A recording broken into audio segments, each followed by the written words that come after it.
Bendiciones, amados hermanos, ya estamos una vez más reunidos para un estudio más, una amplitud más acerca de los temas que estamos tratando el domingo. Como vimos el domingo pasado, estuvimos tratando el tema acerca de la actitud del ofensor y del ofendido. Y tomamos como base el pasaje de Mateo capítulo 18 del versículo 15 al versículo 22. Y quisiera darle lectura rápidamente para poder entrar en materia, porque quiero mostrarle tres cosas fundamentales de una forma rapidísima que podemos detectar en este pasaje de las Escrituras. Dice la Biblia: por tanto, si tu hermano peca contra ti, ve y repréndelo estando tú y él solos. Si te oye, has ganado a tu hermano. Pero si no te oye, toma aún contigo a uno o dos, para que en boca de dos o tres testigos conste toda palabra. Si no los oye a ellos, dilo a la iglesia. Y si no oye a la iglesia, tenlo como gentil y publicano. De cierto os digo que todo lo que atéis en la tierra será atado en el cielo, y todo lo que desatéis en la tierra será desatado en el cielo. Otra vez os digo que si dos de vosotros se ponen de acuerdo en la tierra acerca de cualquier cosa que pidan, les será hecho por mi Padre que está en los cielos. Porque donde dos o tres están congregados en mi nombre, ahí estoy yo, en medio de ellos. Entonces se le acercó Pedro y le dijo: Señor, ¿cuántas veces perdonaré a mi hermano que peque contra mí? ¿Hasta 7? Jesús le dijo: no te digo hasta 7, sino aún hasta 70 veces 7. Quiero que veamos rápidamente tres actitudes con respecto al ofensor y el ofendido. Después hay tres principios que nos guían a una correcta comunión o restauración de la comunión. Y por último, quiero que veamos la pregunta acerca del perdón. Y posteriormente, aunque ya no se leyó, se le dio lectura del versículo 23 en adelante, se habla del ejemplo que Jesús da con respecto al perdón. Pero rápidamente, miren, en el versículo 15 vemos la primera actitud del ofensor con el ofendido con el ofensor. Dice: por tanto, si tu hermano peca contra ti, ve y repréndole estando tú y él solos. Si te oye, has ganado a tu hermano. Aquí nosotros vemos dos cosas fundamentales. Primero, que el que debe de tomar la iniciativa, como lo vimos el domingo, es el ofendido. Si tu hermano peca contra ti, el ofendido tiene que tomar la iniciativa en la restauración de la comunión entre hermanos por causa de la ofensa. Después quiero que noten que dice: estando tú y él solos. Es decir, que el lugar donde nosotros debemos de llevar a cabo esta comunión por primera vez, en la primera acción, es estando solos, sin que haya absolutamente nadie. Después dice una frase que es muy importante, dice: si te oye, porque el primer obstáculo que tú y yo nos vamos a encontrar cuando queremos nosotros restablecer la comunión por causa de la ofensa es que la persona no nos quiere escuchar. Y ese es un problema que nosotros tenemos que librar. Y si él nos oye, si logramos a través de las palabras, a través no de buscar el pleito, no de buscar quién tiene la razón, sino de buscar la comunión y la restauración de parte de Dios a través de la dirección del Espíritu Santo en nuestra mente y en nuestro corazón, porque ese es el propósito. El propósito no es ofender, el propósito no es agredir, el propósito no es saber quién tuvo la culpa y quién no la tuvo, sino resarcir el daño y llevar al perdón y a la restauración. Ese es el propósito que Jesús nos muestra en el versículo 15. Pero después vemos la segunda acción, dice el verso 16. Pero si no te oye, ¿verdad? Hay una oposición. Si no te oye, toma aún contigo uno o dos, para que en boca de dos o tres testigos conste toda palabra. Esto es algo que la ley de Dios determinaba y que en el libro de Levítico, en el capítulo 19, verso 17, la ley establecía que todo aquello que necesitara un juicio correcto se necesitaban dos o 3 testigos. 2 que llamas y tú son 3. Entonces, Jesús nos está llamando a aplicar, en pocas palabras, si no hay una restauración, si no hay una comunión el uno a uno, entonces Dios nos llama a usar la ley de Dios, los principios de Dios, para tratar de resarcir la comunión. Dice que si nos oye, para que en boca de 2 o 3 testigos conste toda palabra, y si no los oye, porque ¿por qué ya no cita la Biblia si nos oye? Sino simplemente dice si no los oye. Porque, miren hermanos, cuando la persona no está dispuesta en su corazón a una restauración, no importa, te puedo decir cuántas personas estén presentes, no se va a llevar a cabo. Ni te va a escuchar a ti solo, ni te va a escuchar aunque lleves testigos. Porque en el único versículo que dice que si te oye has ganado a tu hermano, es en el primer paso, en el verso 15. Porque cuando la situación avanza, ya es muy difícil el retroceso. Por eso dice la Biblia que cuando nosotros hablamos con una persona para restaurar la comunión, necesitamos lograrlo entre los dos solos. Porque si no nos escucha estando solos, nuestras razones y nuestras situaciones o el dolor que nos pudo haber hecho sentido por el habernos lastimado, tampoco nos va a escuchar aunque haya 2 o 3 testigos. Y dice la Biblia, anticipando a la respuesta de esa persona, le dice, y si no los oye, entonces dice el verso 18, 17, si no los oye a ellos, dilo a la iglesia, porque la iglesia es el cuerpo de Jesucristo.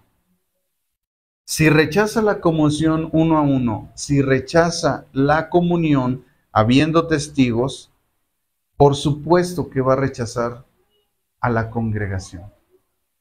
Pero eso lo único que va a demostrar es lo que dice el siguiente versículo. Cuando la persona rechaza a la persona que quiere resarcir, rechaza a los testigos y rechaza a la iglesia, entonces lo que está pasando es lo que dice el siguiente versículo. De cierto os digo que todo,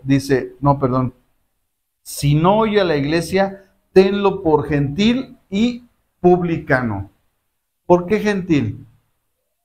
Porque tú vas a discernir que esa persona realmente no es del cuerpo de Jesucristo. Porque el cuerpo de Jesucristo no está dividido. El cuerpo de Jesucristo está unido en comunión por la obra del Espíritu Santo. Por eso Juan en su primera carta del apóstol Juan dice, Dios es luz y ningunas tinieblas hay en él. Si alguno dice que está en luz, debe de tener comunión los unos con los otros. Así que, y la sangre de Jesucristo, dice Juan, nos va a limpiar a todos, al ofensor y al ofendido, de todo pecado. Porque el ofensor pecó al ofender, y el ofendido ha estado pecando porque no ha perdonado a su hermano. Es por eso que es necesaria la luz. Por eso dice la Biblia que la palabra de Dios es lámpara a nuestros pies y lumbrera a nuestro camino. La palabra de Dios es la guía para que nosotros encontremos el camino para la comunión los unos con los otros. Es a través de los principios de Dios que encontramos la comunión. Entonces dice la Escritura, tenlo como gentil porque no pertenece al cuerpo de Cristo, porque la palabra gentil significa pagano. Una persona que no está en el pacto de Dios, una persona que realmente no es parte del cuerpo de Cristo. Y cuando dice publicano y publicano, quiere decir que ha traicionado la fe, que ha traicionado los principios de Dios. Los publicanos eran aquellos que habían traicionado a su gobierno y habían traicionado a su religión, poniéndose a disposición de un jefe o de un dueño que no era el Dios de Israel.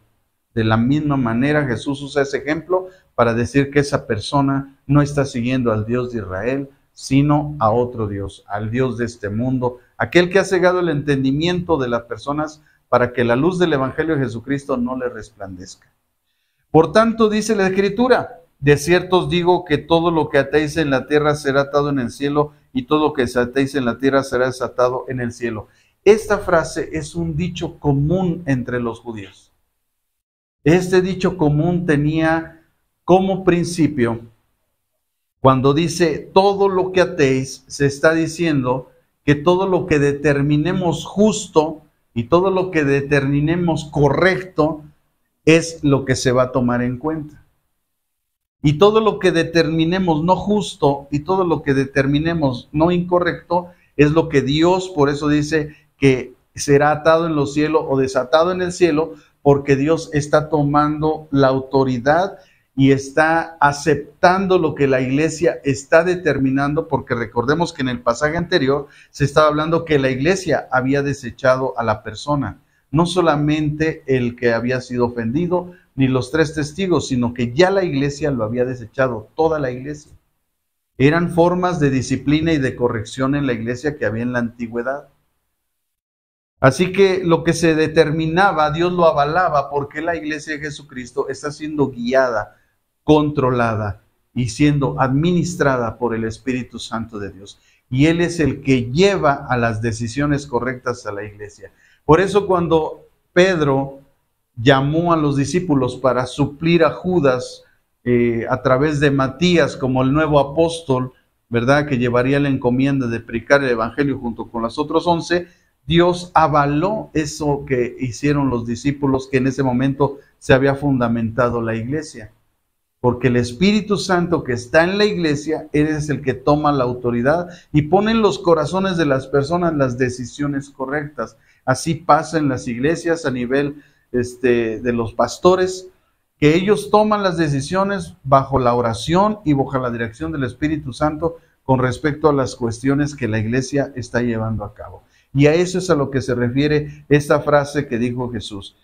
Después dice el otro principio, aquí ya estamos en los principios. Otra vez os digo que si 2 de vosotros se ponen de acuerdo en la tierra acerca de cualquier cosa que pidan, les será hecho por mi Padre que está en los cielos. Cuando nosotros hemos leído estos pasajes, decimos, cualquier cosa, ahí está, yo puedo pedir un coche, yo puedo pedir una tele. No se está refiriendo a eso. Desafortunadamente, la Reina Valera tradujo de esta forma, pero la traducción correcta es que tú hagas una petición con respecto al propósito y a los principios de Dios.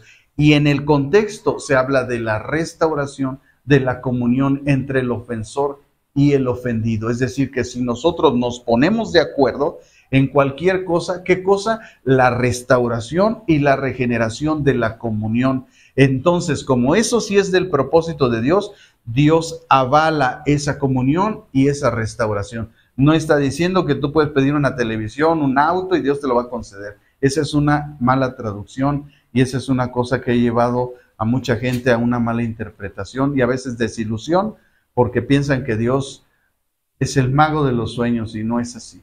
No es tampoco el genio de la lámpara. La Biblia nos dice claramente en los principios de Dios que si nosotros pedimos de acuerdo a los propósitos de Dios, Él nos lo va a conceder. Y en este caso el propósito de Dios sí es correcto, es la restauración de la comunión entre el ofensor y el ofendido. Por eso después dice, porque donde están 2 o 3 congregados en mi nombre, ahí estoy yo en medio de ellos. Aquí lo que vemos es el principio de la presencia de Dios en medio de la iglesia para tomar decisiones correctas, de disciplina y también de comunión. Si nos ponemos de acuerdo 2 o 3, entonces Dios, donde 2 o 3 están reunidos, 2 o 3 están reunidos, Él está en medio de ellos. Aquí nos habla del sustento de la presencia de Dios en medio de la congregación. Y es algo que se nos olvida, que Dios siempre está en medio de nosotros. Y que todo lo que hacemos no sale de la vista de Él. Por lo tanto, la pregunta lógica de Pedro surge y dice, entonces se le acercó Pedro y le dijo, Señor, ¿cuántas veces perdonaré a mi hermano que peque contra mí? ¿Hasta 7? Y Jesús le dijo, no te digo 7, te digo 70 veces 7. La ley decía que una persona tenía que ser perdonada 3 veces. Pedro, conociendo la gracia y la misericordia de Dios, que además ya se le había aplicado en su vida, entonces él amplió, creyendo él tomar el número de gracia, porque dice 7, porque sabía Pedro que el 7 es el número perfecto, es el número de la perfección. Pero Jesús le dice, no te digo 7, te digo 70 veces 7, haciéndole ver que el único justo, el único que tiene el poder y la autoridad es Dios, no los hombres. Los hombres no determinan las veces ni las sazones, sino es Dios quien establece. Así como Él nos perdonó infinitamente todos nuestros pecados, de esa misma manera quiere que nosotros perdonemos a todos nuestros hermanos. 70 veces 7, infinitamente. No dejando que haya odio ni rencor, ni ninguna situación en nuestro corazón. Recordemos, hermanos, que la Biblia dice y nos enseña que debemos de guardar nuestro corazón porque de él emana la vida. Si nuestro corazón está lleno de odio, de rencor y de amargura, entonces nosotros tendremos un obstáculo para entrar en el reino de Dios. Así que, hermanos, yo les invito en esta hora para que si tú tienes ahí donde me estás escuchando algún problema con una persona, ora a Dios, porque a veces es difícil, porque a veces el daño ha sido muy fuerte, pero Dios nos manda a la comunión y a la restauración. Y la única forma en que tú tengas esa fortaleza es a través de la influencia del Espíritu Santo en tu vida. Así es que yo te invito a que hagas una oración para que esa fortaleza venga a tu corazón. Y si hay alguien que te ha lastimado, tú puedas venir a la comunión con él. Haz conmigo esta oración, hermano. Padre, estoy aquí delante de tu presencia con humildad y reverencia, pidiéndote, Señor, que seas conmigo, fortaleciéndome, Señor, si acaso hubiera alguien que me haya lastimado. Yo lo perdono en el nombre de Jesús y te pido que me des la fuerza para poder perdonarlo y para poder restaurar la relación con él. Tu palabra dice, Señor, que somos un cuerpo en Cristo, que tú eres la cabeza y que nosotros debemos de tener un solo Dios, un solo bautismo y un solo Señor. Es a través de tu palabra, Señor, que adquirimos los principios para vivir una vida correcta, de amor y de restauración. Tu palabra enseña, Señor, en esto conocerán que son mis discípulos, en que se aman los unos a los otros. Señor, ayúdame para que yo sea de esos que dice tu palabra, de aquellos que nos amamos los unos con los otros. Gracias, Señor, por la vida de mis hermanos. Gracias por la iglesia que me has puesto. Gracias por los pastores, los líderes que me has puesto. Yo los bendigo en el nombre de Jesús y te doy gracias porque me has llevado a la comunión y a la restauración. En el nombre de Jesús, bendito seas, Padre. Amén. Amén, amén.